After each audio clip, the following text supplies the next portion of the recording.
El trato parece sencillo sobre el papel. ¿Has visto algo que no debías ver? ¿Oyes algo que no deberías haber oído? Te llevan a una sala con hombres de traje, te dan un número de teléfono, te prometen protección y te piden que cuentes lo que sabes. A cambio, el gobierno más poderoso de la Tierra le asegura que está a salvo. Pero para quienes viven estas historias, esa promesa fue una mentira. En el momento en que dijeron sí, un reloj invisible comenzó a correr. Algunos fueron traicionados por los mismos policías que debían protegerlos. Algunos fueron secuestrados en sus propias calles. A algunos les arrebataron primero a sus familias. Y algunos fueron asesinados de formas que no solo buscaban acabar con ellos, sino enviar un mensaje a cualquiera que estuviera mirando. Hoy cubrimos 10 casos de informantes de cárteles que pagaron el precio más alto por decir la verdad. Lo que está a punto de escuchar cambiará su forma de pensar sobre cada promesa que el sistema hace a un testigo, a las personas que aceptaron hablar y a los hombres que se aseguraron de que nunca volvieran a hacerlo. Sección 1. Enrique Kiki Camarena Salazar y el Cártel de Guadalajara. En febrero de 1985, el mundo de la justicia internacional cambió para siempre por lo que le ocurrió a un hombre en la ciudad mexicana de Guadalajara. Su nombre era Enrique Camarena Salazar, pero todos quienes lo conocían lo llamaban Kiki. Era agente especial de la Administración de Control de Drogas de Estados Unidos. Tenía 37 años. Tenía una esposa llamada Mika y 3 hijos pequeños llamados Enrique, Eric y Daniel, de 11,6 y 4 años en aquel entonces. En la tarde del 7 de febrero de 1985, Kiki salió del consulado estadounidense en Guadalajara para ir a almorzar con su esposa. Nunca llegó a ese almuerzo. Lo que le ocurrió durante los siguientes 2 días se convirtió en el caso más estudiado y documentado de venganza de un cártel contra un agente de la ley estadounidense en la historia moderna. Kiki nació en Mexicali en 1947 y se mudó a Calexico, California durante su infancia. Sirvió en los Marines por 2 años, luego se unió al Departamento de Policía de Calexico, y en 1973 se unió a la recién creada DEA. Para 1980, lo habían trasladado a México, a donde llevó a Mika y a los niños. Kiki tenía un don especial para una parte del trabajo: tratar con informantes. La autora Elaine Shannon, quien escribió uno de los libros más respetados sobre el caso, dijo que nadie más en la oficina de Guadalajara igualaba su habilidad para ganarse la confianza de hombres peligrosos y convencerlos de compartir información. Ese don lo convirtió en un grave problema para 3 de los narcotraficantes más poderosos de México en aquel entonces. Sus nombres eran Miguel Ángel Félix Gallardo, Ernesto Fonseca Carrillo y Rafael Caro Quintero. Juntos dirigieron lo que se conoció como el Cártel de Guadalajara. En 1982, trabajando con un informante que la DEA llamó Miguel Sánchez, Kiki localizó una plantación de marihuana gigante de más de 200 acres. El más grande llegó en 1984. Actuando bajo información de inteligencia de la DEA, 450 soldados mexicanos, apoyados por helicópteros, destruyeron una plantación en Allende, Chihuahua, llamada Rancho Búfalo. Abarcaba unas 2.500 acres. Su producción anual se estimó en unos $8.000 millones. Caro Quintero perdió por sí solo cerca de $50 millones en producto destruido. Caro Quintero creía que su rancho estaba protegido por gente poderosa dentro del ejército mexicano, y esa protección había fallado. Quería saber quién les había dado a los estadounidenses la información que lo derribó. El cártel decidió que la fuente era Kiki Camarena y empezaron a planear qué harían con él. En la tarde del 7 de febrero de 1985, mientras Kiki caminaba hacia el estacionamiento para ir a almorzar, 5 hombres armados lo rodearon. Eran funcionarios mexicanos corruptos que operaban bajo las órdenes del cártel. Lo obligaron a subir a un auto a punta de pistola y se fueron. Unas horas después, esos mismos funcionarios capturaron a un segundo hombre, un piloto mexicano llamado Alfredo Zavala Avelar. Zavala había estado realizando misiones de vigilancia para la DEA, ayudando a localizar plantaciones desde el aire. Él era, en todo sentido real, un informante para los Estados Unidos, gobierno de Estados Unidos. Ambos hombres fueron llevados a una casa privada en el 881 de López de Vega, en la colonia Jardines del Bosque de Guadalajara. La casa pertenecía al mismísimo Rafael Caro Quintero. El interrogatorio fue dirigido por Sergio Espino Verdín, comandante de la Dirección Federal de Seguridad Mexicana, una agencia de inteligencia comprada por el cártel años atrás. El cártel quería que Kiki les contara todo lo que sabía, incluyendo los nombres de sus informantes, la estructura de inteligencia de la DEA en México y los nombres de cualquier funcionario mexicano con el que colaborara. El interrogatorio fue grabado en cinta. Según Estados Unidos, según las conclusiones judiciales, se trajo a un médico para mantener a Kiki vivo y consciente el mayor tiempo posible para que los interrogatorios continuaran. Ese médico fue identificado más tarde como Humberto Álvarez Machain. El interrogatorio duró cerca de 30 horas. La DEA ha declarado que Kiki falleció el 9 de febrero de 1985 o cerca de esa fecha. Durante semanas, nadie fuera del cártel sabía dónde estaba. Mica denunció su desaparición el mismo día que ocurrió, y Washington inició la investigación de homicidio más grande en la historia de la DEA. Se le dio el nombre en clave, Operación Leyenda, la palabra española para legend. La administración Reagan ejerció una enorme presión sobre el gobierno mexicano. El 5 de marzo de 1985, los cuerpos de Kiki Camarena y Alfredo Zavala Avelar fueron hallados envueltos en plástico en un predio rural cerca del pequeño pueblo de La Angostura, en el estado de Michoacán. Kiki tenía 37 años. Dejó atrás a Mica, quien enviudó a la misma edad, y a 3 hijos que esperaban a que su padre volviera a casa. La investigación alcanzó los niveles más altos del gobierno mexicano. Los 3 líderes del cártel, Félix Gallardo Fonseca Carrillo y Caro Quintero, fueron finalmente identificados, arrestados y condenados en tribunales mexicanos, sentenciados cada uno a 40 años de prisión. Pero el caso no permaneció cerrado. En 2013, en un giro que conmocionó a la familia de Kiki y a toda la DEA, un tribunal de apelaciones mexicano ordenó la liberación anticipada de Caro Quintero por un tecnicismo sobre qué tribunal había juzgado su caso original. Salió como un hombre libre y se ocultó para desaparecer. Para la DEA, esa no fue la historia final. Era el comienzo de una nueva persecución. Y la próxima vez que el nombre de Kiki Camarena volvió a los titulares, estaría ligado a una persecución que duró casi una década. Sección 2. El informante colombiano de la DEA y la organización Beltrán Leiva. A finales de la década de 2000, la organización Beltrán Leiva era uno de los cárteles de droga más poderosos de todo México. El grupo era dirigido por unos hermanos, con Arturo Beltrán Leiva al mando. Su negocio principal era simple. Sus proveedores en Colombia se reunían con barcos mexicanos en pequeños submarinos en aguas internacionales. Los colombianos entregaban grandes cargamentos de cocaína. Las embarcaciones mexicanas llevarían la cocaína de vuelta a la costa. Desde allí, el cártel lo trasladó por México y hacia los Estados Unidos. Durante años, todo este sistema funcionó sin un solo problema grave. Los hermanos Beltrán Leiva se enriquecían, sus socios colombianos cobraban y Estados Unidos, las autoridades estadounidenses casi nunca parecían saber dónde estar.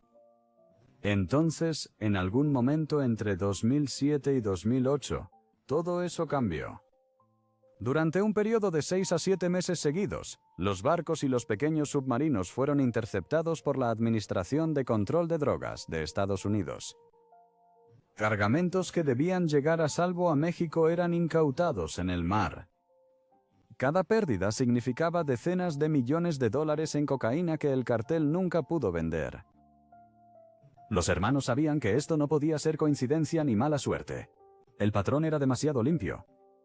La DEA siempre estaba en el lugar y momento adecuados. Alguien cercano al cartel, o a sus proveedores colombianos, estaba hablando.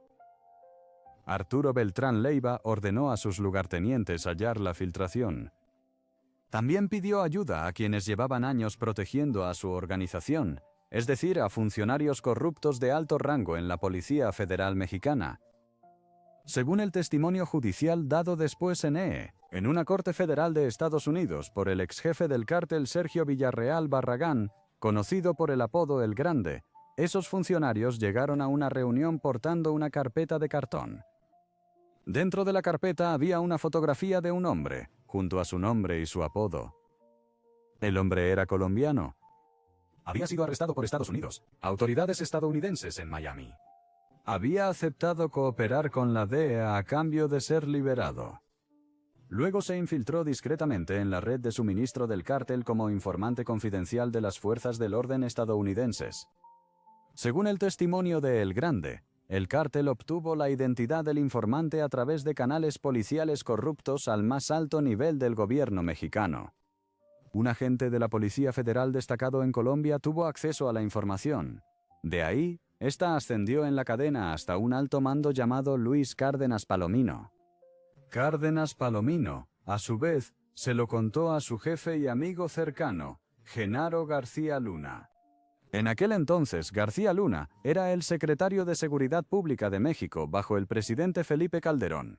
Supervisó la Policía Federal, el sistema penitenciario y una gran red de inteligencia.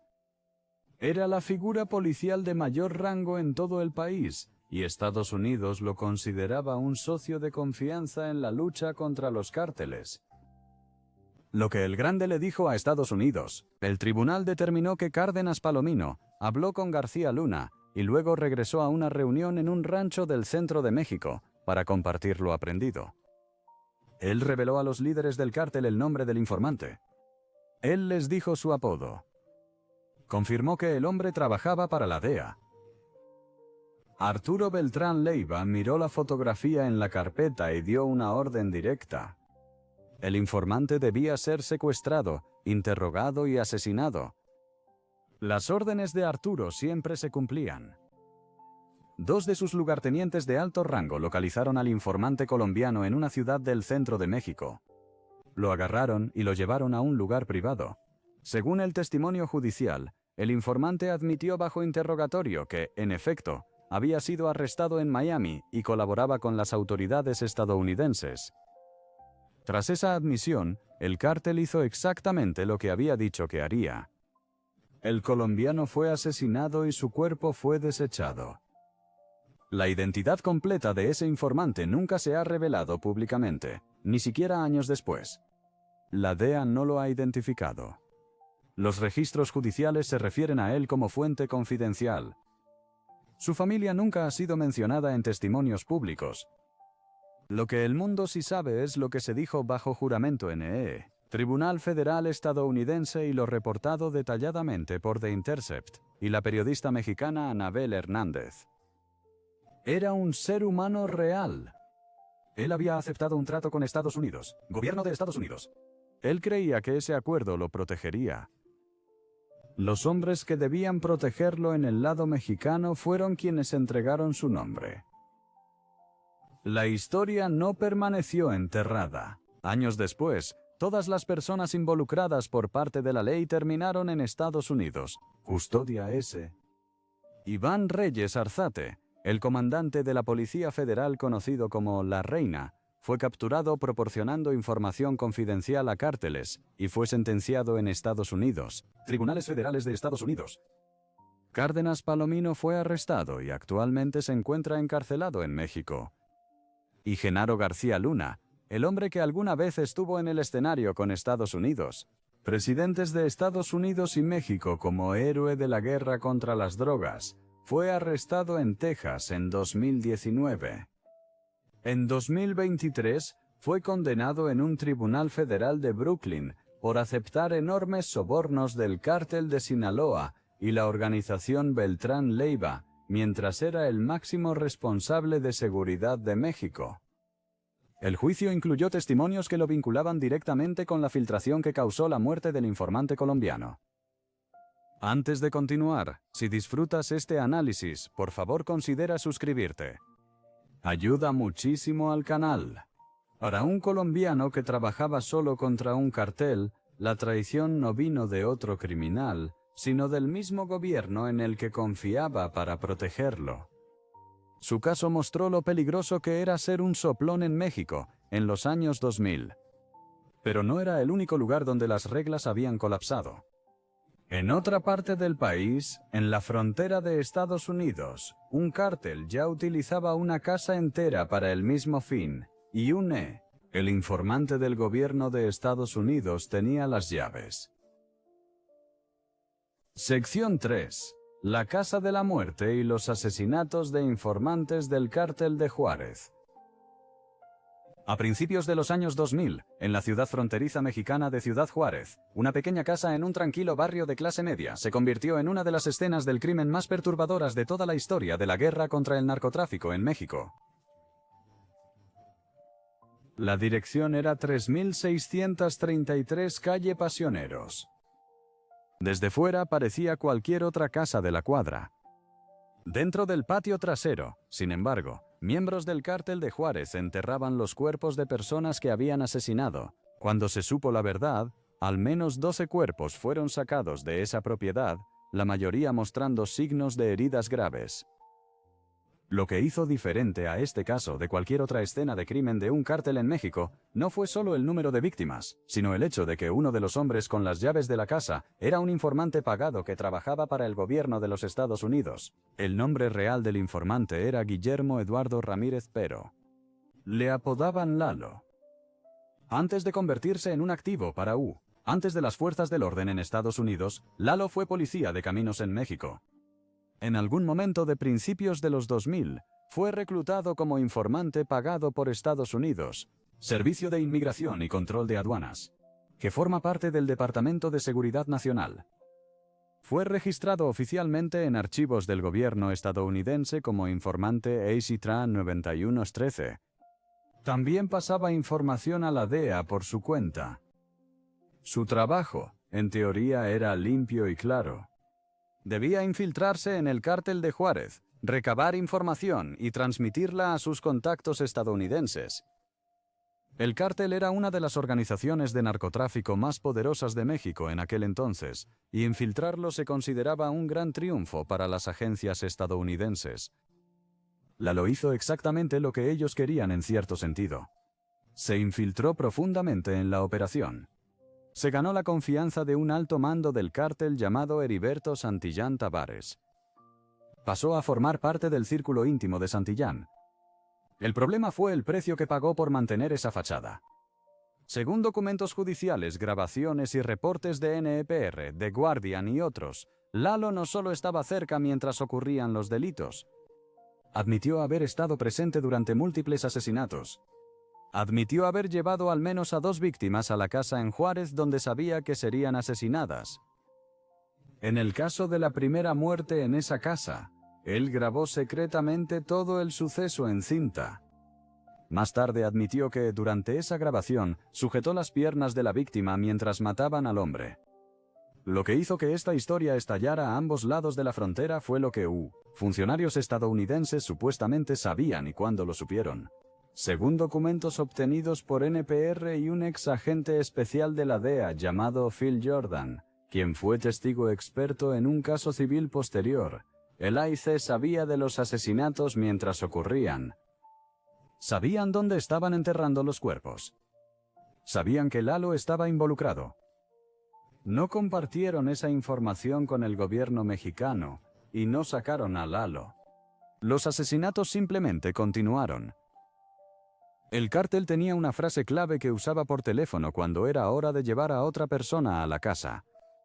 La frase era que iban a hacer una barbacoa. Lalo, quien tenía las llaves, se reuniría con ellos allí. Según un documento obtenido por NPR, en al menos una ocasión, Lalo se detuvo en una ferretería camino a la casa y compró cinta adhesiva y cal viva. Ambos artículos tenían propósitos claros. La cinta adhesiva fue usada para atar a la víctima. La cal viva se utilizó para ayudar a descomponer los restos en el patio. Más tarde, él mismo informó a las autoridades mexicanas sobre esa parada en la ferretería. Los asesinatos en la Casa de la Muerte continuaron desde 2003 hasta enero de 2004. Se cree que el sitio fue usado por el Cártel de Juárez para tratar con personas que consideraban rivales o, en la peor ironía del caso, con quienes sospechaban que eran soplones. Muchas de las víctimas nunca fueron nombradas públicamente. 2 de ellos, sin embargo, eran residentes de Estados Unidos, lo que en parte permitió a las familias presentar una demanda contra los Estados Unidos, gobierno estadounidense en tribunales. Cuando el gobierno mexicano finalmente se enteró de lo que ocurría en el 3633 de la calle Pasioneros, envió investigadores a excavar el patio. Trabajaron durante toda la noche. Como una mujer que se sentó fuera de la propiedad durante las exhumaciones dijo después a NPR, cada vez que los trabajadores sacaban otro cuerpo, el olor golpeaba al pequeño grupo parado en la calle. El recuento final de esa única propiedad fue de al menos 12 cuerpos. Cada uno tenía familia. Cada uno era un desaparecido cuya ausencia había sido ignorada o encubierta en silencio durante meses. Lo que siguió fue un embrollo legal de años a ambos lados de la frontera. Heriberto Santillán Tavares, el jefe del cártel con quien Lalo trabajaba, fue extraditado y procesado en los Estados Unidos. Sin embargo, como parte de un acuerdo de culpabilidad, fue condenado por cargos de narcotráfico, no por cargos de asesinato. El entonces fiscal del Distrito Oeste de Texas, Johnny Sutton, fue criticado públicamente por otros agentes federales por cómo se manejó el caso. Un ex líder de la DEA describió lo que se permitió suceder como darle al informante licencia para hacer lo que quisiera. Las familias de las víctimas demandaron a Estados Unidos, gobierno de Estados Unidos por homicidio. Lalo mismo fue finalmente recluido en un centro de alta seguridad en Estados Unidos, donde luchó contra su extradición a México, alegando que volver significaría una muerte segura. La Casa de la Muerte mostró lo mal que pueden salir las cosas cuando se mantiene a un informante a toda costa. Pero no todo mensaje del cártel a presuntos soplones se mantuvo oculto. A veces, el cártel decidía enviar su advertencia a plena vista, en una calle pública, de la peor forma que el mundo jamás hubiera visto. Sección 4. Hugo Hernández y el cártel de Sinaloa. Advertencia a presuntos soplones. A principios de 2010, la guerra entre el cártel de Sinaloa y el cártel de Juárez llevaba años y estaba en su punto máximo. Ambas organizaciones luchaban por controlar uno de los corredores de narcotráfico más valiosos del mundo, las rutas que iban del oeste de México a Estados Unidos. Para entonces, más de 15,000 personas habían muerto por la violencia del narcotráfico en México, bajo la ofensiva lanzada por el presidente Felipe Calderón. La mayoría de esas muertes ocurrieron a lo largo de la frontera norte. Ciudades como Ciudad Juárez y Tijuana se habían convertido en campos de batalla abiertos. En ese tipo de entorno, los cárteles no solo se mataban entre sí por el territorio, sino que también usaban exhibiciones públicas extremas como forma de presión, tanto contra sus rivales como contra cualquiera que sospecharan que colaboraba con el otro bando. Uno de los ejemplos más inquietantes ocurrió la primera semana de enero de 2010, en una pequeña ciudad del estado de Sinaloa llamada Los Mochis. El nombre de la víctima era Hugo Hernández. Tenía 36 años. Según Associated Press, NBC News, Fox News, el Seattle Times y la Fiscalía General de Sinaloa, Hugo Hernández fue secuestrado el 2 de enero de 2010. Fue secuestrado en el estado de Sonora, el cual colinda con Sinaloa. La zona donde fue capturado era conocida por su intenso cultivo de marihuana, lo que significa que la actividad del cártel ya estaba profundamente arraigada allí. Según el portavoz de la Fiscalía de Sinaloa, Martín Robles, los hombres que se llevaron a Hugo lo cruzaron al estado vecino de Sinaloa, corazón del territorio del cártel de Sinaloa. Desde el momento en que lo subieron a ese vehículo, no tuvo oportunidad de escapar. Ahora estaba en manos de una de las organizaciones más poderosas del país. La razón exacta de su secuestro nunca fue confirmada públicamente por las autoridades, pero lo que hicieron con él después dejó el mensaje claro. Lo estaban usando como advertencia. Y la advertencia iba dirigida a miembros del rival Cártel de Juárez. 7 días después, el 9 de enero de 2010, los habitantes de Los Mochis empezaron a hallar partes de él esparcidas por su ciudad. La Fiscalía del Estado de Sinaloa confirmó cada detalle a agencias internacionales.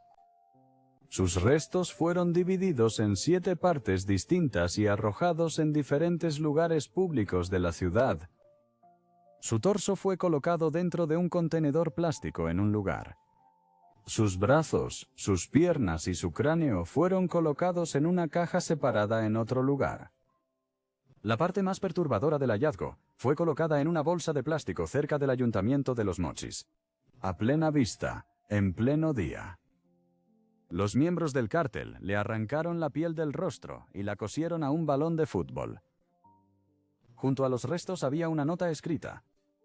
La nota decía: «Feliz Año Nuevo, porque este será el último». La amenaza iba dirigida a miembros del cártel de Juárez. Para quienes estudiaron la violencia del cartel, esto era algo nuevo. Fiscales y reporteros mexicanos de medios como Associated Press describieron lo hecho a Hugo Hernández como un paso hacia un nuevo nivel de brutalidad, incluso para los estándares de la guerra contra el narcotráfico en el país. Para 2010, las decapitaciones y los cuerpos abandonados ya eran casi cotidianos. El cártel de Sinaloa elegía específicamente la forma de mensaje más pública, teatral y perturbadora que se les podía ocurrir. El objetivo no era solo matar a un hombre. El objetivo era asegurarse de que cualquiera vinculado al cártel de Juárez, o que pensara en colaborar con ellos, viera lo que se había hecho y lo recordara. En una guerra por el control de miles de millones en rutas de contrabando, el miedo era un arma, y el cuerpo de Hugo se usaba para transmitirlo.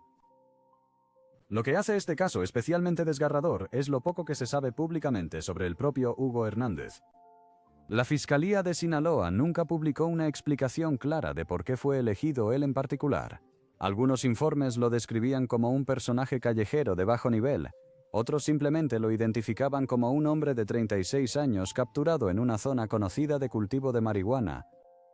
No era un famoso jefe de cártel, no era una figura pública, no aparecía en ningún expediente judicial de Estados Unidos. Era una persona común que terminó en el lado equivocado de la organización equivocada en el peor momento posible, y su muerte se convirtió en uno de los asesinatos de cártel más cubiertos de todo el año. No por quién era él, sino por lo que le hicieron. En las semanas siguientes, la historia se difundió por todo el mundo. La Fiscalía General del Estado de Sinaloa confirmó cada detalle en una rueda de prensa. Medios internacionales como la BBC, NBC News, el Seattle Times, Fox News, Reuters, Associated Press y Gulf News difundieron la misma información. Años después, el caso sigue citándose en artículos académicos y revistas jurídicas como un punto de inflexión en la forma en que los cárteles en México utilizaban muestras públicas de crueldad para aterrorizar a sus enemigos y advertir a cualquiera que pensara en traicionar o hablar con el bando contrario. También se convirtió en uno de los ejemplos más citados cuando los legisladores estadounidenses debatieron después si clasificar a los cárteles mexicanos como organizaciones terroristas extranjeras.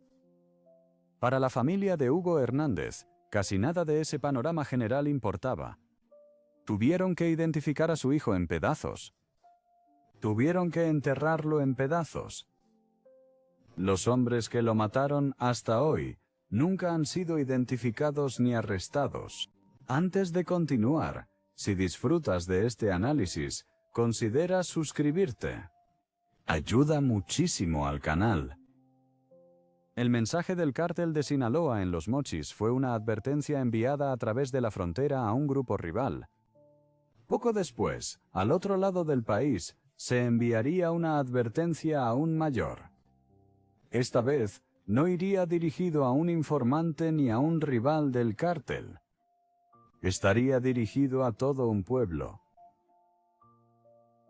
Sección 5. La masacre de Allende y la cacería de los Zetas por un informante.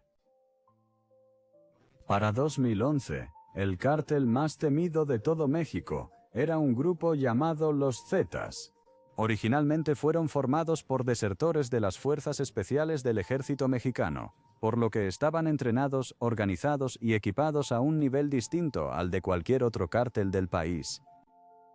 Sus líderes en aquel entonces eran dos hermanos, Miguel Ángel Treviño Morales, conocido por el alias Z40, y su hermano Omar Treviño Morales, apodado Z42. Su bastión era el pequeño pueblo ganadero de Allende, en el estado norteño mexicano de Coahuila, a solo 25 millas de Estados Unidos, frontera sur. Desde fuera, Allende parecía un pueblo tranquilo. Dentro, todo el gobierno local, la policía, la alcaldía e incluso los bomberos habían sido infiltrados por los Zetas. El cártel pagaba a la policía una pequeña suma mensual para mirar hacia otro lado y entregarles a quien ellos quisieran. El pueblo era suyo. Lo que desencadenó la masacre de Allende fue una filtración dentro del propio cártel. Según el informe detallado de la periodista de ProPublica Ginger Thompson, la DEA estadounidense había estado trabajando con uno de los propios operativos de los hermanos Treviño en Texas, un hombre llamado José Vázquez Jr. La DEA había obtenido los códigos de rastreo especiales para los teléfonos personales usados por los dos hermanos. Con esos códigos, los agentes estadounidenses podrían localizar a los hermanos en cualquier lugar de México en tiempo real. Fue lo más cerca que Estados Unidos había estado jamás de capturar a los líderes de los Zetas.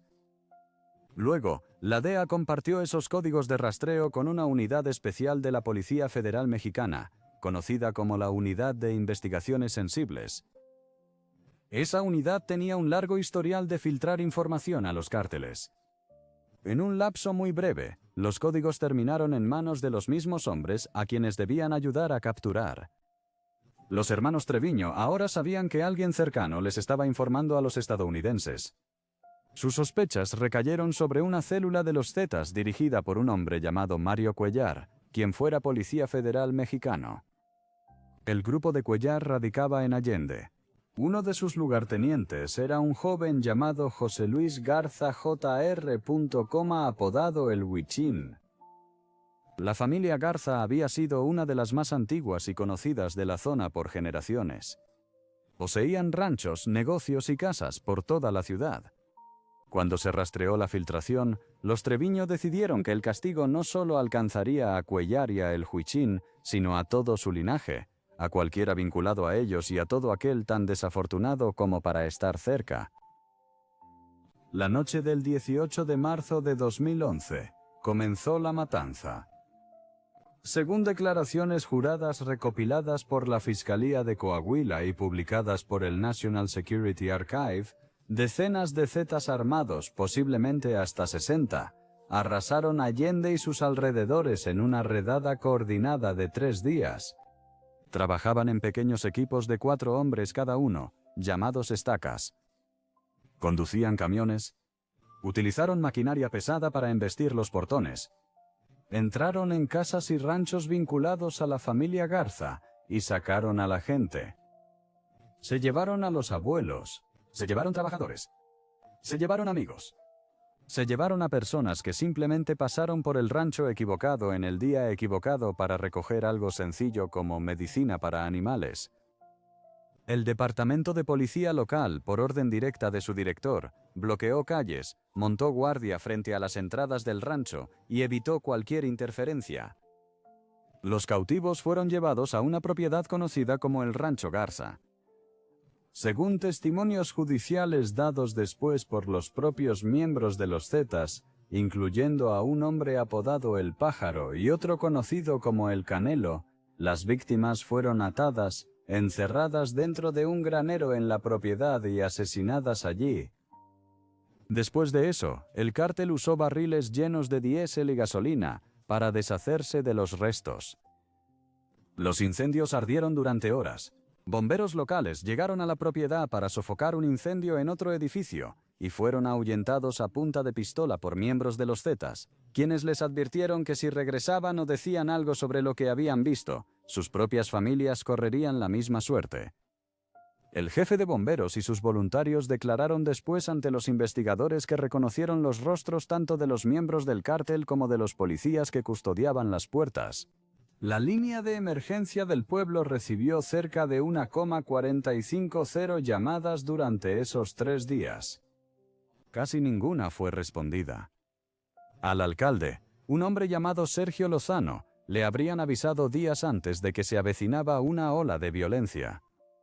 Según múltiples declaraciones de los propios agentes de policía de Allende, el director policial convocó a sus oficiales y les informó que el alcalde había acordado con el cártel que las autoridades locales se retirarían. Se ordenó a los agentes no abandonar la comisaría, no responder a ninguna llamada y hacer la vista gorda, o ellos y sus familias serían asesinados. Nadie conoce la cifra exacta de personas que murieron en esos 3 días. Las autoridades estatales mexicanas estimaron al principio unas 28 víctimas. Grupos familiares e investigadores de derechos humanos estimaron después que la cifra real se acercaba a los 300 desaparecidos o muertos. Los cuerpos fueron destruidos tan completamente que solo quedaron en el rancho cenizas, pequeños fragmentos de hueso y trozos de dientes. La mayoría de las víctimas no eran informantes, muchas no tenían vínculo alguno con el cártel. Eran simplemente trabajadores rurales, amigos, vecinos y parientes que casualmente compartían los apellidos equivocados.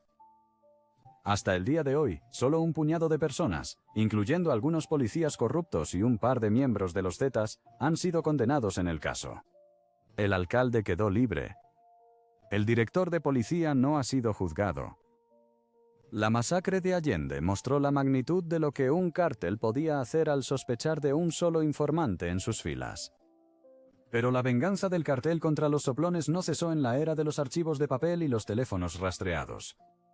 A principios de la década de 2020, en la misma red del cártel de Sinaloa con la que los Treviño se habían aliado, una nueva generación de sicarios usaba un método distinto para enviar el mismo mensaje. Sección 6. El niño y el cártel de Sinaloa. Asesinato de un informante de la DEA. A principios de la década de 2020, el cártel de Sinaloa ya no estaba dirigido por su antiguo fundador, Joaquín Archibaldo Guzmán Loera, el hombre conocido en todo el mundo como El Chapo. Fue arrestado, extraditado a Estados Unidos y sentenciado a cadena perpetua en una prisión federal de máxima seguridad en 2019.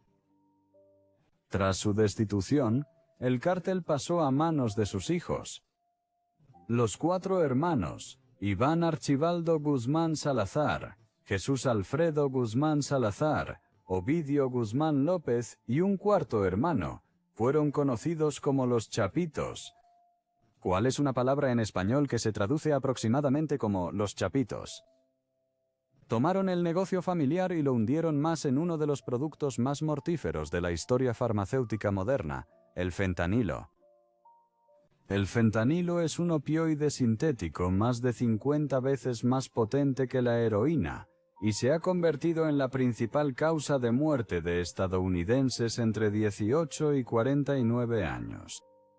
Los Chapitos se convirtieron en uno de los mayores proveedores de fentanilo a Estados Unidos. Para proteger sus operaciones, los Chapitos crearon una unidad de seguridad especial para actuar como su protección personal, sus músculos y sus verdugos. Este grupo pasó a conocerse como los Ninis. El hombre elegido para liderar a los Ninis fue Néstor Isidro Pérez Salas, apodado el Nini. Según el Departamento de Justicia de los Estados Unidos, el Nini recibió entrenamiento especial y dirigió un grupo de sicarios equipados con armas de grado militar, incluyendo ametralladoras y lanzacohetes. No eran solo guardaespaldas. Eran la unidad que los chapitos enviaban cuando necesitaban que alguien fuera localizado, capturado, interrogado o eliminado. Según Estados Unidos, según documentos judiciales de Estados Unidos, el grupo de El Nini fue responsable de años de ataques contra traficantes rivales, contra agentes de la ley mexicanos y contra cualquiera que los chapitos consideraran una amenaza. Entre la larga lista de presuntos delitos expuestos en 12 ES de las acusaciones federales de Estados Unidos contra El Nini, 2 destacan por el enfoque de esta lista. La primera tuvo lugar en 2017. Según los Estados Unidos, el Departamento de Justicia, El Nini y un grupo de sicarios conspiraron para matar a un testigo y a un informante que colaboraba con las autoridades estadounidenses. Ese mismo año, El Nene y sus ninis también capturaron a 3 miembros del cártel rival conocido como los Zetas. Los interrogaron y los mataron. Para entonces, su reputación dentro del cártel era la de un hombre en quien confiar para resolver sus problemas más delicados, discreta y totalmente. El segundo incidente, el que finalmente hizo que Estados Unidos cayera sobre él con toda su fuerza, ocurrió en octubre de 2023. Según documentos judiciales presentados en el Distrito Sur de Nueva York, la DEA realizaba una gran investigación sobre El Nini y su red. La investigación dependió de una fuente confidencial, alguien que aceptó compartir información con agentes estadounidenses sobre cómo operaba el cártel. La DEA había basado gran parte de su caso en esa persona. Alguien del cártel descubrió que la fuente estaba hablando. Según Estados Unidos, según los fiscales, El Nini envió a sus sicarios a buscar esa fuente. No solo fueron tras el informante, fueron tras cualquiera que el cártel creyera vinculado al informante de algún modo. En octubre de 2023, El Nini y sus hombres secuestraron a la fuente confidencial, junto con otras 10 personas en México. Uno de esos 10 era ciudadano estadounidense. Según el Departamento de Justicia de Estados Unidos, el cártel creía que cada una de estas 11 personas trabajaba para la fuente, era familiar de la fuente o estaba vinculada a la cooperación de la fuente con la DEA. Tras ser capturados, 8 de los 11, incluida la fuente confidencial, fueron asesinados. Entre los 8 fallecidos, había un niño de 13 años. El Departamento de Justicia declaró por escrito que El Nini ordenó estos asesinatos como venganza directa por la cooperación de la fuente con las autoridades estadounidenses. La respuesta internacional fue rápida. Menos de 2 meses tras los secuestros, el 22 de noviembre de 2023, autoridades mexicanas arrestaron a El Nini en la ciudad de Culiacán, corazón del territorio del cártel de Sinaloa. Se había estado escondiendo tras un muro de seguridad armada. La DEA ofrecía una recompensa de 3 millones por información que llevara a su captura. Tras su arresto en México, Estados Unidos se apresuró a llevarlo al norte. El 25 de mayo de 2024, el niño fue extraditado de México a Estados Unidos. Tenía 32 años. Fue presentado ante un tribunal federal en Nueva York para enfrentar 2 acusaciones distintas. Los cargos incluyeron dirigir una empresa criminal continua que resultó en muertes, secuestros con resultado de muerte, incluida la de un niño, importación y tráfico de fentanilo, lavado de dinero y obstrucción a la justicia mediante el asesinato de un informante. Los cargos combinados conllevan mínimos obligatorios que suman décadas de prisión, con los cargos más graves que implican cadenas perpetuas obligatorias. Entonces el fiscal general Merrick Garland vinculó públicamente su caso directamente al asesinato del informante de la DEA, declarando claramente que El Nini fue responsable del homicidio, tortura y secuestro de rivales y testigos, incluyendo a una fuente confidencial de la DEA, y otros asesinados en represalia por la cooperación de dicha fuente. El caso sigue avanzando en los Estados Unidos, sistema judicial de Estados Unidos, pero las acusaciones por sí solas expusieron en términos claros y escritos lo que el cártel había hecho en el otoño de 2023 y por qué. Antes de continuar, si le está gustando este análisis, considere suscribirse. Ayuda muchísimo al canal. El asesinato del informante de la DEA por el Nini fue el recordatorio más reciente de lo peligroso que era compartir información contra un cártel, incluso con la protección del gobierno de los Estados Unidos. Pero el precio de ser visto como informante no siempre lo pagaba el informante solo. A veces, los cárteles estaban dispuestos a quitar la vida a más de 100 personas totalmente inocentes, solo para asegurarse de matar a un presunto soplón. Sección 7. El vuelo 203 de Avianca y el plan del cartel de Medellín para eliminar informantes. A finales de los años 80, Colombia estaba en guerra consigo misma. Por un lado estaba el gobierno colombiano.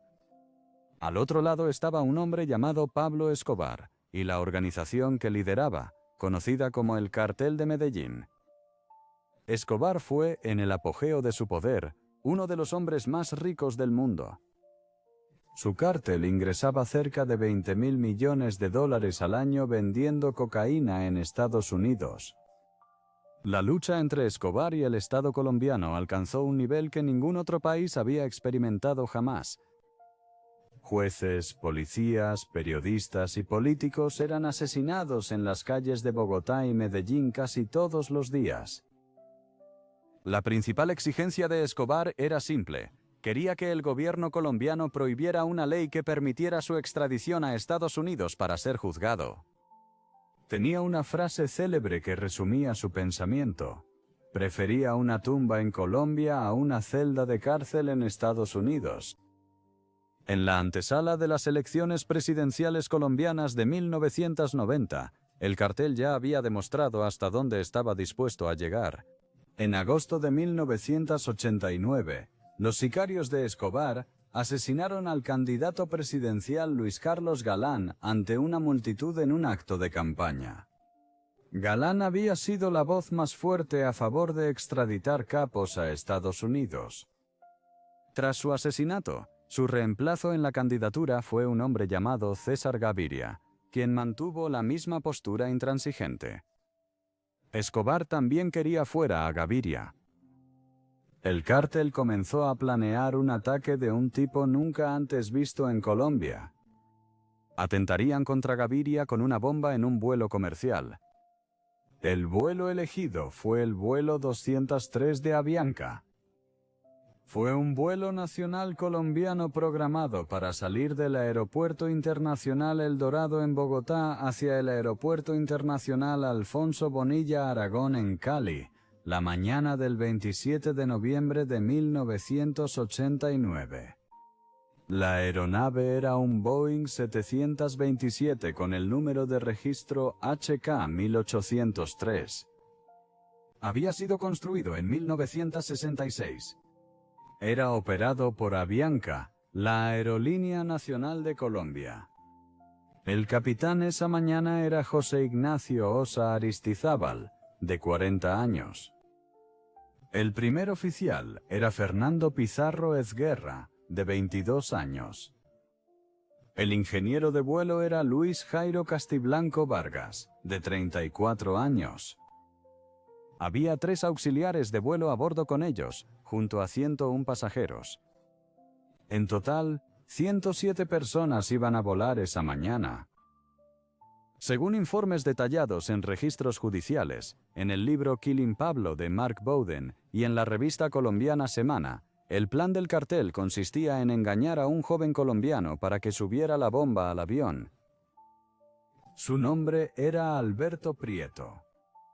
2 hombres de Escobar, ambos en traje, se sentaron junto a Prieto en los asientos 18A y 18K, en la fila justo encima del depósito de combustible. A Prieto le dijeron que le darían un dispositivo de grabación electrónico, que solo debía encender una vez que el avión estuviera en el aire.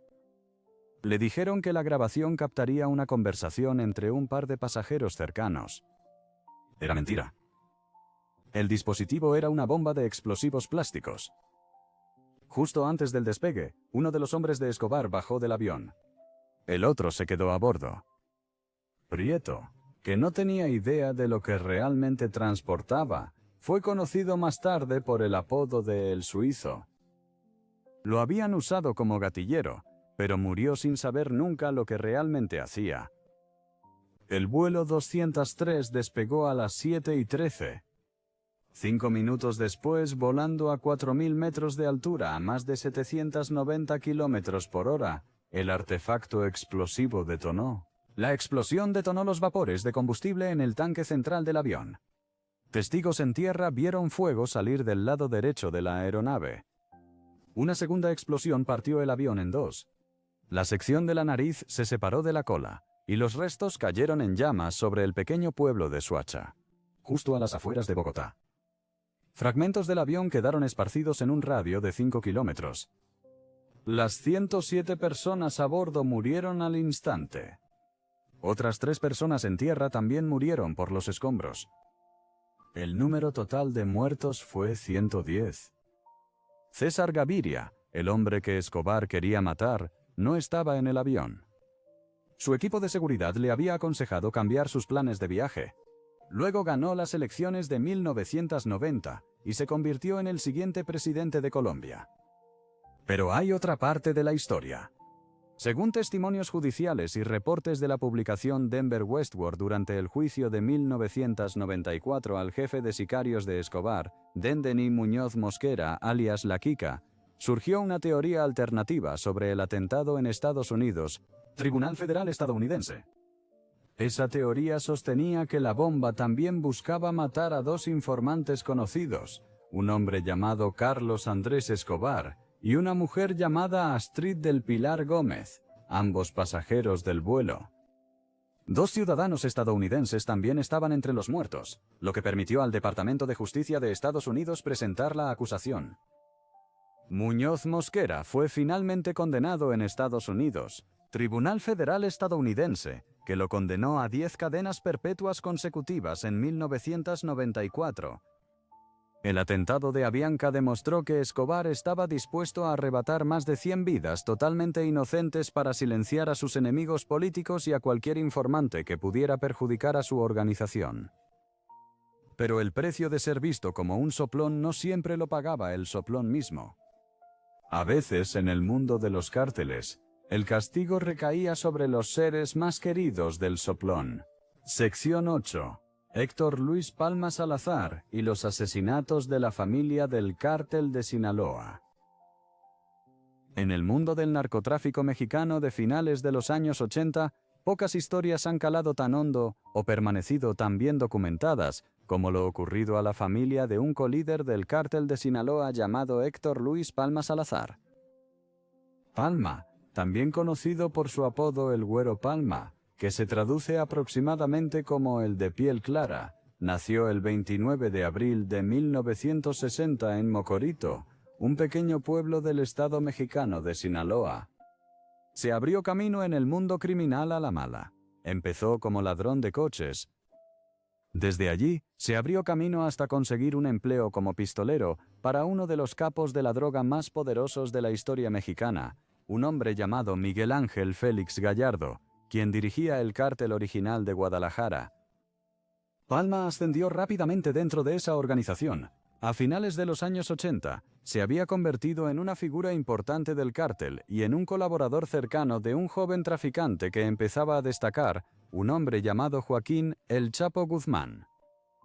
Palma estuvo casado con una mujer llamada Guadalupe Leija Serrano. La pareja tenía 2 hijos pequeños juntos. Un hijo llamado Jesús, de unos 5 años, y una hija llamada Natalie, de unos 4 años. Para cuando Palma estaba inmerso en su carrera criminal, su vida familiar ya se había tambaleado. En 1978, antes de sus peores años en el cártel, Palma fue arrestado en el estado estadounidense de Arizona por cargos de narcotráfico y sentenciado a 8 años en una prisión americana. Aquella estancia en prisión desencadenaría una serie de eventos que, años después, le costarían la vida a toda su familia. A finales de los años 80, tras regresar Palma a México y ascender en el cártel, la relación entre él y su jefe Félix Gallardo se rompió. Según múltiples relatos verificados, incluyendo informes en el libro de Mike Gray, Drug Crazy, la BBC y publicaciones mexicanas como Milenio y Excelsior. Se sospechaba que Palma traicionó al cártel al quedarse con las ganancias de un gran cargamento de cocaína. La desconfianza entre el jefe y el soldado se volvió peligrosa. Félix Gallardo decidió que Palma debía ser castigado de una forma que no solo le enviara un mensaje a él, sino a todo jefe de plaza del cártel que pensara en traicionar a la organización. Él no iba a matar a Palma directamente. Él iba a destruir lo que Palma amaba. El hombre que Félix Gallardo eligió para dirigir la operación fue un traficante venezolano llamado Rafael Enrique Clavel. Clavel ya tenía un vínculo personal con la familia por haber sido novio de la propia hermana de Palma, Minerva Palma. Eso lo acercó lo suficiente a la familia para ser confiable. Y esa confianza era exactamente lo que lo hacía peligroso. Clavel fue enviado para acercarse a Guadalupe Leija Serrano. Él la convenció de dejar Palma.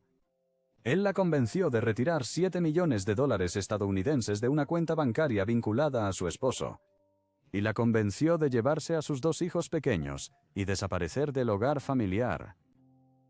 Lo que Guadalupe no sabía era que nada de eso era real. Clavel no tenía planes de empezar una nueva vida con ella. Lo habían enviado a hacer exactamente un trabajo, y ese trabajo venía directamente del jefe máximo del cártel. Una vez que separó a ella y a los niños de Palma, y una vez que tomó el efectivo, Clavel terminó con la vida de Guadalupe. Luego envió sus restos de vuelta a Palma. Los 2 niños, Jesús y Natalie, fueron llevados cruzando la frontera hacia Venezuela, a un lugar llamado Puente de la Concordia, cerca de la ciudad de San Cristóbal en el estado Táchira, a solo unos 40 kilómetros de la frontera colombiana. Los niños no sobrevivieron. Ambos, un niño de 5 años y una niña de 4, murieron en el puente. Al parecer el cártel grabó lo sucedido. La grabación, junto con todo lo demás, fue enviada a Palma como mensaje. Para Palma lo que siguió fue un camino de venganza de años que pasó a la historia del narcotráfico en México. Según relatos verificados en los informes de Mike Gray, Palma localizó personalmente y ordenó las muertes de varias personas a quienes consideraba responsables. Mandó matar al abogado personal de Félix Gallardo. Él ordenó atacar a miembros de la propia familia de Clavel en represalia. Clavel mismo fue finalmente arrestado por las autoridades y encarcelado, pero nunca fue juzgado. Fue asesinado por otro recluso bajo lo que informes de investigación mexicanos señalaron después como órdenes directas de Palma. El ciclo de venganza alcanzó a cada persona que Palma creyó responsable de lo ocurrido a su esposa y a sus hijos. Palma llegó a ser uno de los codirectores fundadores del cártel de Sinaloa, trabajando junto a El Chapo Guzmán. Dirigió el cártel al más alto nivel hasta el 23 de junio de 1995, cuando fue arrestado por el ejército mexicano tras estrellarse su jet privado cerca de Tepic, Nayarit. Cumplió 19 años dentro de una prisión de máxima seguridad en Estados Unidos. Fue deportado a México en 2016, donde fue acusado del asesinato de 2 agentes de policía mexicanos. A día de hoy, sigue recluido en el Penal Federal de Máxima Seguridad del Altiplano, cerca de Ciudad de México. Construyó un monumento especial en el cementerio a Culiacán para su esposa y sus 2 hijos, y ese monumento aún permanece allí.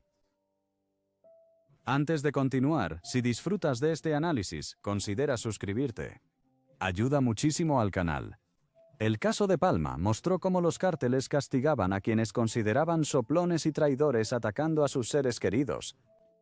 Pero la venganza del cártel no siempre se ejecutaba en privado. A veces, el jefe mismo quería estar allí en persona, con una cámara grabando, para asegurarse de que el mundo viera el mensaje. Sección 9. Edgar Valdez Villarreal. La Barbie y las grabaciones de presuntos soplones de los Beltrán Leiva. Edgar Valdez Villarreal no parece, sobre el papel, un típico capo de un cártel mexicano. Él no nació en México. Creció en Texas. Jugó fútbol americano en la escuela secundaria United de Laredo, Texas, donde su entrenador le puso su apodo de siempre, la Barbie, por su cabello rubio, ojos azules y piel clara, lo cual, según el entrenador, le recordaba a un muñeco Ken. La Barbie nació el 11 de agosto de 1973. Era un atleta popular en la preparatoria. Su propio padre se ofreció a pagarle la universidad. Él rechazó la oferta. A finales de su adolescencia, ya vendía marihuana en las calles de Laredo. A sus 20 años, enfrentaba cargos por tráfico en tribunales de Estados Unidos. Para evitar una prisión estadounidense, cruzó la frontera hacia México, donde se unió a una de las organizaciones de narcotráfico más poderosas del país, el Cártel de los Beltrán Leiva. En pocos años, se convirtió en uno de los sicarios más temidos de todo México. El Cártel de los Beltrán Leiva formaba parte del Cártel de Sinaloa, pero a mediados de los 2000 se separó y se convirtió en su propia organización. El principal rival del cártel, especialmente en la región fronteriza de Nuevo Laredo, era un grupo llamado los Zetas, entonces brazo armado del Cártel del Golfo. La lucha entre ambos bandos fue una de las más sangrientas de la historia mexicana. La Barbie fue puesto a cargo de su propio escuadrón ejecutor llamado Los Negros. Los Negros trabajaban directamente para la organización Beltrán Leiva, pero respondían primero ante la Barbie. Reclutaron a policías corruptos, desertores militares, agentes federales y pandilleros callejeros de los Estados Unidos. Según los Estados Unidos, según el Comité de Seguridad Nacional de la Cámara, el grupo de la Barbie incluso reclutaba miembros de pandillas como la MS-13 y la mafia mexicana para realizar ciertos trabajos. Lo que distinguía a la Barbie de otros sicarios del cártel era un hábito que, entonces, era nuevo en el mundo del narcotráfico mexicano. Él lo filmó. Según Wikipedia, The New York Times, la BBC, el Christian Science Monitor, el Dallas Morning News y medios mexicanos, la Barbie usaba cámaras de video para grabar los interrogatorios y las muertes de personas que su cártel consideraba enemigos, soplones o rivales. La más famosa de estas grabaciones salió a la luz a finales de 2005. Fue obtenido por el Dallas Morning News y ampliamente difundido. El video mostraba a 4 hombres que habían sido capturados por los negros. Los hombres eran Zetas.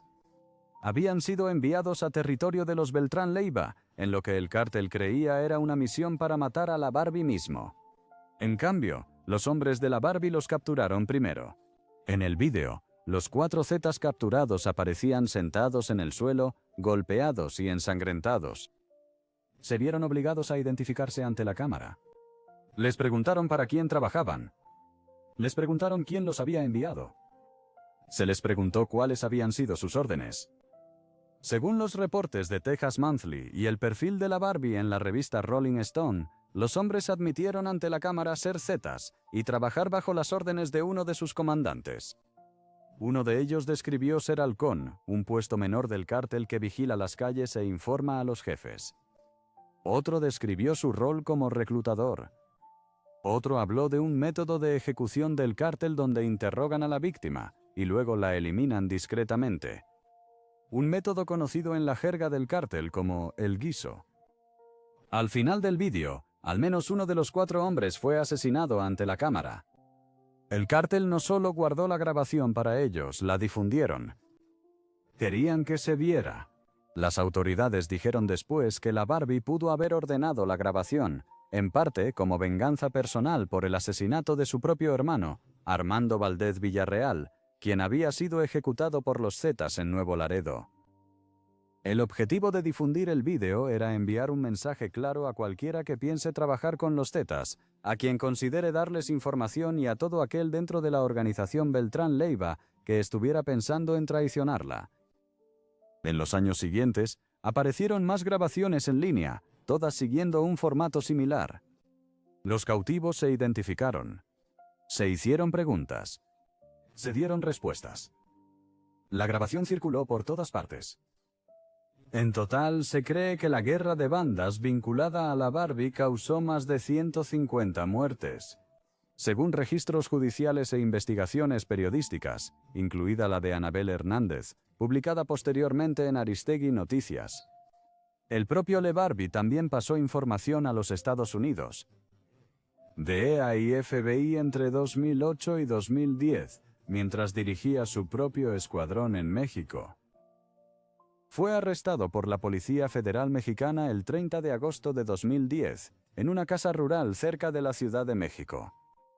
Tras su captura, fue exhibido ante las cámaras para un video propio, filmado por el gobierno mexicano, en el que describió con calma cómo su cártel trasladaba cocaína desde Panamá hacia Estados Unidos. Fue extraditado a los Estados Unidos el 30 de septiembre de 2015. Se declaró culpable en 2016 de cargos por narcotráfico y lavado de dinero, y el 11 de junio de 2018 un tribunal federal de Estados Unidos lo condenó a 49 años de prisión. Fue enviado a USP Coleman II, una prisión federal de alta seguridad en Florida. Los videos de la Barbie mostraban cómo los cárteles usaban la muerte de presuntos soplones como un mensaje público. Pero no todo informante en esta historia era una cara pública. Algunos eran socios silenciosos que colaboraban con agentes estadounidenses desde el propio cártel. Y el precio que pagó un hombre así junto a Camarena ha sido, hasta ahora, a menudo omitido de la historia. Sección 10. Alfredo Zavala Avelar y el agente olvidado de la DEA en el caso Camarena. La historia del piloto mexicano llamado Alfredo Zavala Avelar es una de las más ignoradas en toda la historia de la guerra entre Estados Unidos, las fuerzas del orden de Estados Unidos y los cárteles mexicanos. Casi siempre se le menciona de pasada, como una nota al pie, como el hombre que fue secuestrado el mismo día que el agente de la DEA Kiki Camarena. Pero Alfredo Zavala Avelar era un ser humano real, con su propia vida, su propio trabajo, su propia familia y su propia decisión de ayudar al gobierno de Estados Unidos contra una de las organizaciones de narcotráfico más poderosas de la Tierra. Por esa decisión, él pagó el mismo precio que pagó Kiki Camarena. El mundo recuerda a Kiki por su nombre. Durante mucho tiempo, casi nadie fuera de la policía recordaba a Alfredo. Alfredo Zavala Avelar fue un piloto civil mexicano. Según informes verificados en los principales Estados Unidos, medios de Estados Unidos, incluidos The Washington Times, NBC News y la demanda civil federal presentada por la familia Camarena en marzo de 2025, Zavala trabajó estrechamente con Estados Unidos, la Administración de Control de Drogas como activo de vigilancia aérea. En términos llanos, él era un informante para los estadounidenses. Su función era pilotar avionetas sobre zonas remotas de México y fotografiar actividades sospechosas de narcotráfico. Durante unos 4 años antes de los hechos de febrero de 1985, realizó misiones de vigilancia vinculadas a UNU, Programa Conjunto Antidrogas de Estados Unidos y México, conocido como Operación Cóndor. Él era bueno en su trabajo. Conocía el país desde el aire. Él podía detectar cosas que los investigadores en tierra no podían. A principios de los años 80, Alfredo se convirtió en uno de los activos más importantes de Kiki Camarena. Ambos volaron juntos. Según la entrada de la Enciclopedia Británica sobre el Cártel de Guadalajara, la demanda civil federal y los informes de la época, el trabajo de vuelo de Alfredo ayudó a localizar una de las plantaciones de marihuana más grandes jamás descubiertas en México. Rancho Búfalo, en el estado de Chihuahua. La DEA utilizó las fotos y los datos de vuelo que Alfredo proporcionó para confirmar que la plantación existía, que era enorme y que casi con seguridad estaba vinculada a altos miembros del Cártel de Guadalajara. En 1984, 45 soldados mexicanos irrumpieron en el rancho con apoyo de helicópteros. Destruyeron cerca de 2,500 acres de cultivo. Según algunas estimaciones, la pérdida para el cártel equivalió a unos $800 millones en producción anual. Según las conclusiones judiciales, el capo Rafael Caro Quintero perdió por sí solo unos 50 millones de dólares en producto destruido. El cártel quería saber exactamente quién había dado a los estadounidenses la información que lo derribó. Sospechaban de Kiki Camarena. También sospechaban del hombre que había pilotado los aviones. El 7 de febrero de 1985, el mismo día que Kiki Camarena fue secuestrado en las calles de Guadalajara a plena luz del día, otro grupo de agentes corruptos capturó a Alfredo Zavala Avelar cerca del aeropuerto de Guadalajara. Según la demanda civil federal presentada en marzo de 2025, ambos hombres fueron llevados a una propiedad privada vinculada a Rafael Caro Quintero. Ambos hombres fueron interrogados. El cártel quería saber cuánto sabía la DEA, quiénes eran sus informantes, y si los estadounidenses tenían nombres de funcionarios del gobierno mexicano vinculados al cártel. El interrogatorio de ambos hombres duró un periodo de unas 30 horas. Alfredo no sobrevivió. Según los resultados de la autopsia reportados en The Washington Times y confirmados en documentos judiciales, fue enterrado vivo durante su calvario. Ambos hombres fueron asesinados el 9 de febrero de 1985, 2 días después de su captura. Sus cuerpos fueron envueltos en plástico y enterrados en una granja rural. Unas 3 semanas después, el cártel desenterró los cuerpos y los trasladó a otro lugar en una propiedad cerca del pequeño pueblo de La Angostura, en el estado mexicano de Michoacán, en un aparente intento de despistar a los investigadores. El 5 de marzo de 1985, la Policía Federal, tras un aviso anónimo, halló los 2 cuerpos. Alfredo fue identificado junto a Kiki en la escena. Un examen forense reveló después que ambos hombres sufrieron lesiones extensas y que ambos murieron por golpes en la cabeza y el cuello. Cuando los Estados Unidos, la Administración de Control de Drogas lanzó la Operación Leyenda, la mayor investigación de homicidio en la historia de la agencia, centrada en la pérdida de uno de los suyos, Kiki Camarena. La historia de Alfredo siempre estuvo ahí, pero siempre fue secundaria. Era un civil mexicano, no un agente estadounidense. El gobierno mexicano no impulsó su caso como símbolo nacional como Estados Unidos lo hizo por Kiki. Durante décadas, su papel en el caso se redujo a una sola frase en artículos sobre Kiki, identificándolo solo como el piloto de la DEA. Eso ha empezado a cambiar lentamente. En marzo de 2025, cuando la familia Camarena presentó una demanda civil federal en California contra el cártel de Sinaloa, Rafael Caro Quintero, Ernesto Fonseca Carrillo y Miguel Ángel Félix Gallardo, la demanda nombró a Alfredo Zavala Avelar. Describía su papel como informante de la DEA en términos claros. Detallaba su secuestro, su tortura y su muerte junto a Kiki. Ese mismo año, tras la extradición de Caro Quintero de México para enfrentar a EE en los cargos federales de Estados Unidos, las acusaciones vinculadas al caso nombraron de nuevo a Alfredo como una de las 2 víctimas. 40 años después de su asesinato, su nombre vuelve a mencionarse en una corte federal de Estados Unidos junto al de Kiki Camarena. Ambos hombres murieron por la misma razón. Ambos hombres pagaron el mismo precio por la misma decisión. Intentaron ayudar. Con esto termina nuestra lista de 10. 10 personas distintas, en 10 casos distintos, a lo largo de 4 décadas y en múltiples países. Cada uno de ellos es un recordatorio de la misma dura verdad sobre el mundo que los cárteles construyeron y las reglas que impusieron. Si disfrutaste este análisis, asegúrate de suscribirte. Gracias por ver, y nos vemos en el próximo.